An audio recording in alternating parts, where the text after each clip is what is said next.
So this video is going to cover something called implicit differentiation. And the idea is we learned all these derivative rules whenever you had a function f of x. But how are we going to take the derivative when you don't have a function? So if you look at the graph of x squared plus y squared equal to 1, we should all know that that's going to be a circle here. And circles, there are plenty of times where you'd like to be able to find the tangent line in the circle, but the problem is that the circle is not a function, right? Because it fails the vertical line test.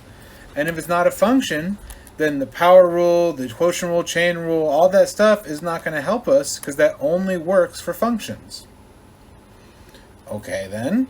Well, if we can't use those previous rules, we have to come up with something new, which is the implicit differentiation. And it's actually pretty neat in that you take your equation, and again, it's not a function now, it's an equation, and you just realize that y is a function of x. We don't know what y equals, but it's something that depends on x. Which means you use the chain rule for anything involving y. So you start out with your equation, x squared plus y squared equal to 1. And what you're going to do is you're going to take the derivative of both sides here. The derivative of x squared, we know that, is 2x.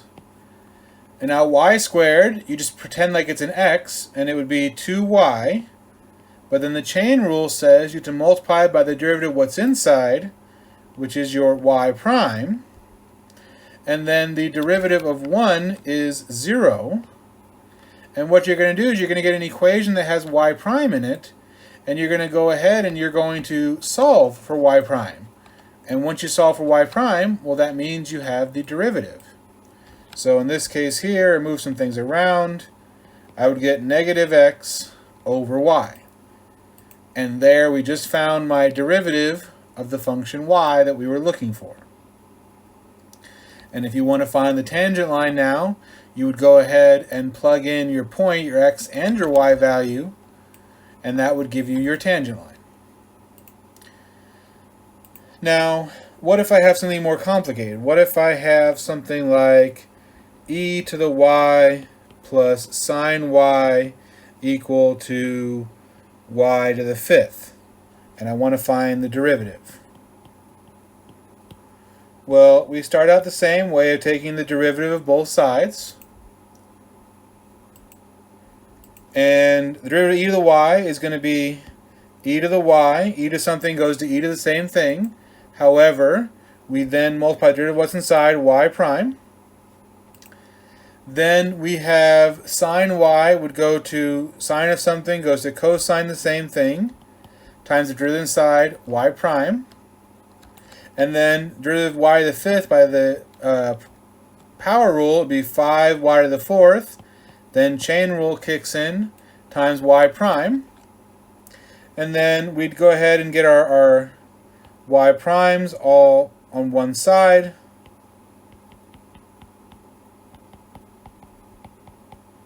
Minus there.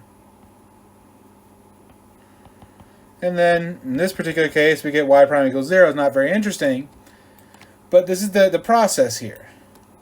Now I do want to give an example where I have that's going to be like an ellipse here, plus xy plus y squared is 16. And so the derivative of x squared is 2x. And then when I do x times y, that's two things that both depend on the variable x. So I have to use the product rule. I would do the derivative of the first. The derivative of x is 1 times the second, plus the first times the derivative of the second, which is a y prime. Then I would have plus 2y chain rule times y prime equal to 0. I would gather up the things that have y prime on one side, and I would move the other things to the other side, and then I divide and I found my derivative. So I really just wanted to point out that when you have an x and a y either multiplied together, you have to use the product rule. If the x and y are divided, you need to use the chain rule. And especially careful in that when I use the product rule here, only the thing that the derivative of something with y had a y prime on it, whereas over here that was the derivative of x squared. There was no y involved in that part, therefore there's no y prime. So it's just something to kind of be careful with here.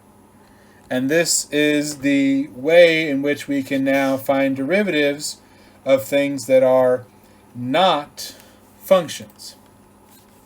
However, we can also use this rule to find derivatives of other things that are functions, but they're kind of weird functions. So, for example, if I have a function and its inverse, then we know if you do one composition with the other one, you always get back to what you started with. That's the definition of inverse functions. Well, if I go ahead and take derivatives of both sides here, I would get the derivative of the inverse evaluated at the function times the derivative of the inside is equal to 1.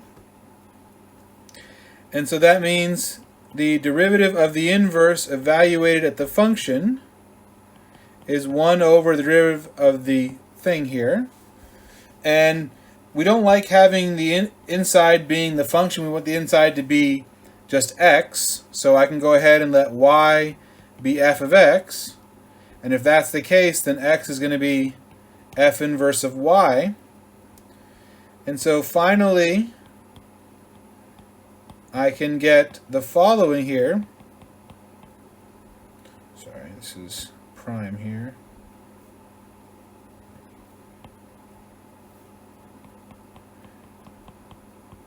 I get the following rule.